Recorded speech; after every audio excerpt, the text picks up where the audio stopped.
Hello student, রীতি ক্লাসরুমে তোমাদের সবাইকে স্বাগত। আজকে আমরা সপ্তম শ্রেণীর দ্বিতীয় পর্যায়ক্রমিক মূল্যায়ন থেকে ইতিহাস বিষয়ের মডেল কোশ্চেন নাম্বার 1 নম্বর সেটটি সমাধান করব।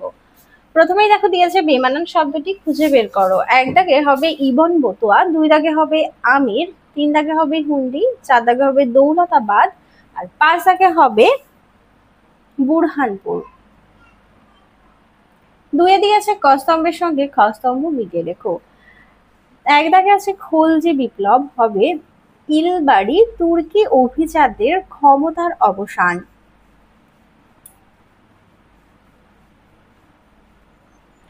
2 আছে রুমি কৌশল হবে অপশন ডি, দাগ হবে বাবর।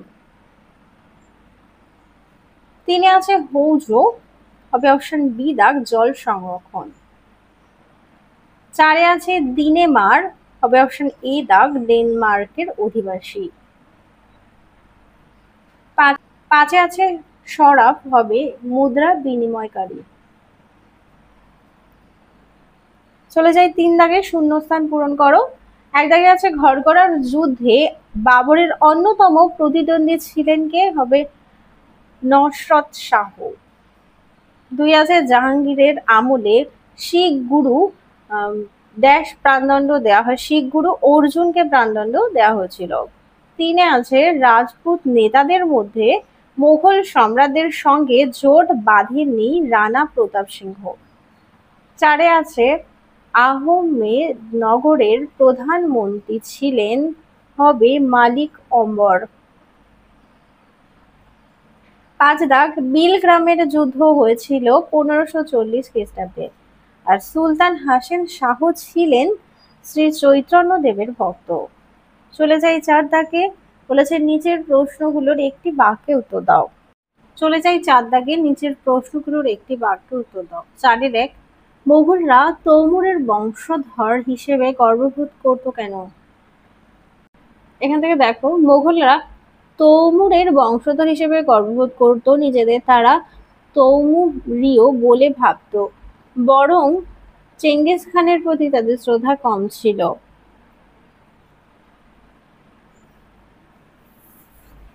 পরের প্রশ্ন, হুমায়ুনকে এক সময় ভারত ছেড়ে চলে যেতে হয়েছিল কেন? হবে শেরশাহের কাছে কনৌজের যুদ্ধে পরাজিত হওয়ার পর। পরের প্রশ্ন, মহেশ দাসের নাম বীরবল হয়েছিল কেন? রাজাই উপাধি দিয়েছিলেন তাই। 4 আছে ঔরঙ্গজেবের আমলে বাংলার সাম্প্রতিক বাণিজ্যের উন্নতির একটি কারণ প্রাকৃতিক সম্পদের প্রাচুর্য। 5 আছে জাতি বলতে কি বোঝো? মোগল যুগে ভারতবর্ষের অর্থনীতি ছিল মূলত কৃষি প্রধান, তাই মোগল সম্রাট আকবর বুঝেছিলেন যে ভালোভাবে শাসন পরিচালনা করতে হলে ভূমি রাজস্ব ব্যবস্থার উপর নিয়ন্ত্রণ প্রয়োজন। সম্রাট আকবর নতুনভাবে জমি জারিপ করান এবং তার ভিত্তিতে রাজস্ব নির্ধারণ করেন। জমি জারিপ করে রাজস্ব ধার্য করার পদ্ধতিকেই জাপ্তি বলা হয়।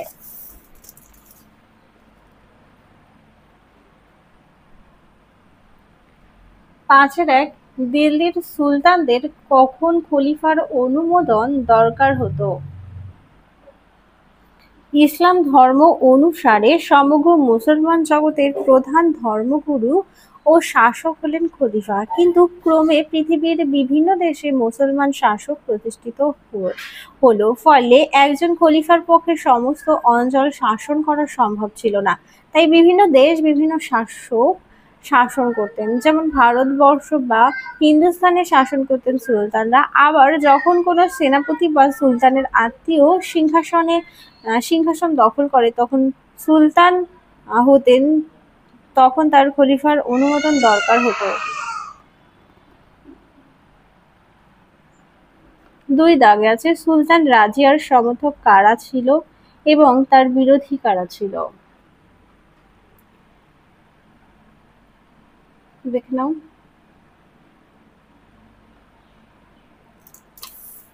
পরের প্রশ্ন, সুলতান ইলতুৎমিশের সামনে প্রধান 3টি সমস্যা কি ছিল?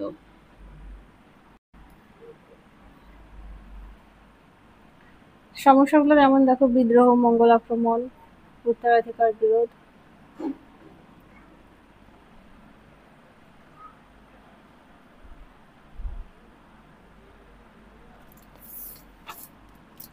চারে আছে মোঘল কারা।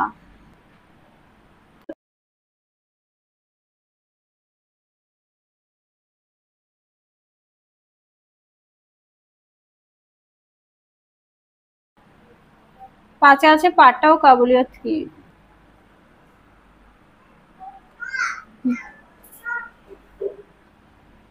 পরের প্রশ্ন, বাণিজ্যিক চাষ বলতে কি বোঝো? বাংলার চাষিরা সাধারণত ধান চাষ করত। বাংলায় ইউরোপীয় বণিকদের আসার ফলে বাংলার চাষিদের অনেকে ধান চাষের পরিবর্তে আফিম ও রেশমের চাষ শুরু করে।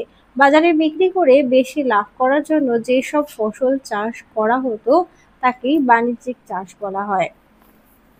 এরই সাথে ছিল হুন্ডি কি।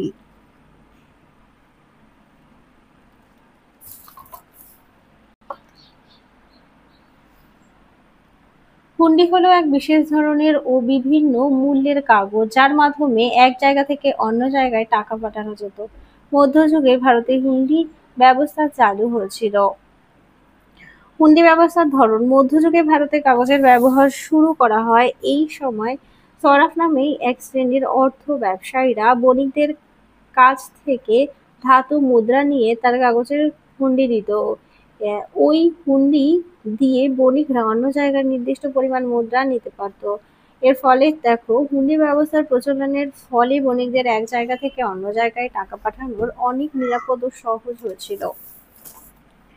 চলে যাই ছয় দাগে। ছয়ে বলেছে যে কোনো তিনটি প্রশ্নের উত্তর দাও। ছয়ের এক, আলাউদ্দিন খলজি কিভাবে মোগল আক্রমণের মোকাবেলা করেছিলেন? দেখে নাও।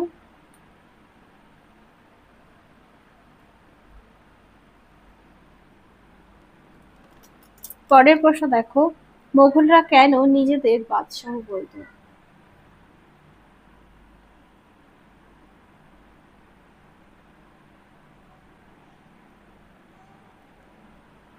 পরের প্রশ্ন, কেন সুলতানদের সময়কাল পুরনো দিল্লি আস্তে আস্তে ক্ষয় হচ্ছিল? দেখে নাও।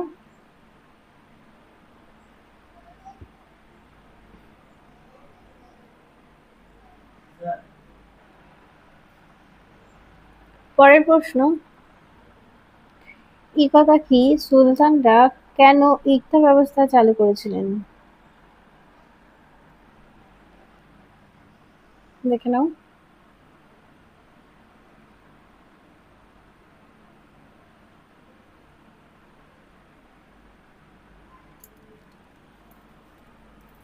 পাঁচে আছে সুলাহুই কুল কি।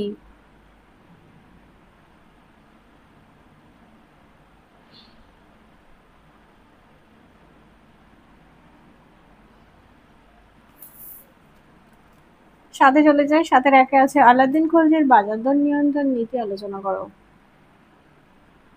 এখান থেকে দেখো।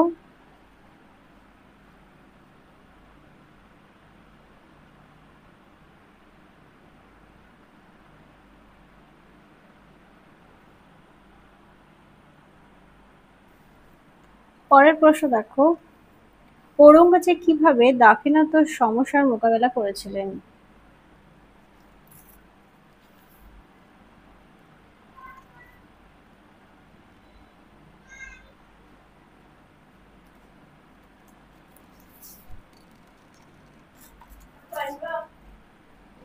পরের প্রশ্ন, শের শাহের শাসন ব্যবস্থা আলোচনা করো।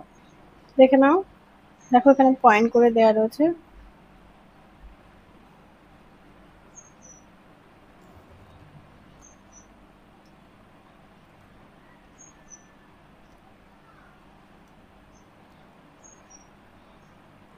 তাহলে চলো তোমাদের ১ নম্বর মডেল সেটটি সমাধান করে দেব। ৩ দাগে আছে মধ্যযুগের ভারতে দেশের ভেতরে বাণিজ্যের ধরনগুলো কেমন ছিল তা লেখো।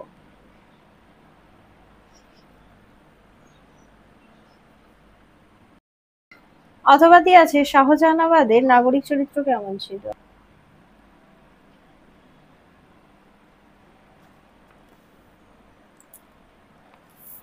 তাহলে চলো তোমাদের ১ নম্বর মডেল সেটটি সমাধান করে দিলাম। ভিডিওটা ভালো লাগলে অবশ্যই লাইক করো। আবারও দেখা হচ্ছে পরবর্তী আরেকটি ভিডিওতে।